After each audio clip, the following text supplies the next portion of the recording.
Kepolisian Republik Indonesia mengerahkan 3 jenderal terbaik untuk mencari keberadaan Ibtu Tommy Samuel Marbun. Ibtu Tommy Samuel Marbun adalah mantan Kasat Reskrim Polres Teluk Bintuni yang hilang sejak 18 Desember 2024 lalu. Ibtu Tommy Samuel Marbun hilang ketika melakukan operasi penumpasan kelompok kriminal bersenjata atau KKB. Adapun 3 jenderal terbaik itu diantaranya Irjen Pol Johnny Edison Isir selaku Kapolda Papua Barat yang memimpin jalannya operasi pencarian. Ia adalah seorang perwira tinggi Polri yang menjabat sebagai Kepala Kepolisian Daerah Papua Barat sejak 7 Desember 2023. Johnny merupakan lulusan terbaik Akpol tahun 1956 dan meraih penghargaan Adi Makayasa.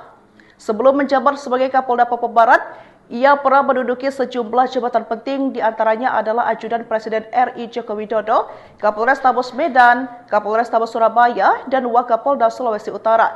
Kemudian Danpas Puloperkorps Brimob Polri Brigjen Pol Gatot Mangkurat Putra Perkasa. Ia adalah perwira tinggi Polri yang berpengalaman di bidang Brigade Mobil. Gatot merupakan alumnus Akademi Kepolisian tahun 1993 dan melanjutkan pendidikan di PTIK, Sespim, serta Sesko TNI 2019.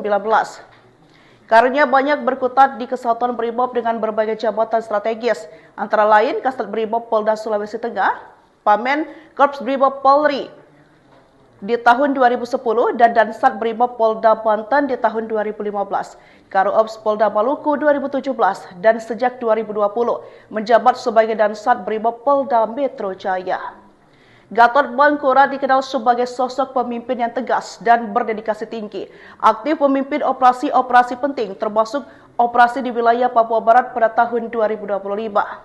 Dan selanjutnya, yakni Karobinops Satmobs Polri Brigjen Pol Aulian Syalubes. Ia adalah perwira tinggi Polri lulusan Akademi Kepolisian tahun 1994 yang berpengalaman di bidang reserse. Sejak 24 Juni 2023, ia menjabat sebagai Kepala Biro Pembinaan Operasi Staf Utama Operasi Stamobs Polri. Sebelumnya, Aulian Syalubes pernah menduduki sejumlah posisi penting seperti Direktur Reserse Kriminal Khusus Polda Metro Jaya, Kapolres Tabes Semarang, Kapolres Rokan Hilir, Kapolres Kampar, dan Kapolres Metro Bekasi Kota.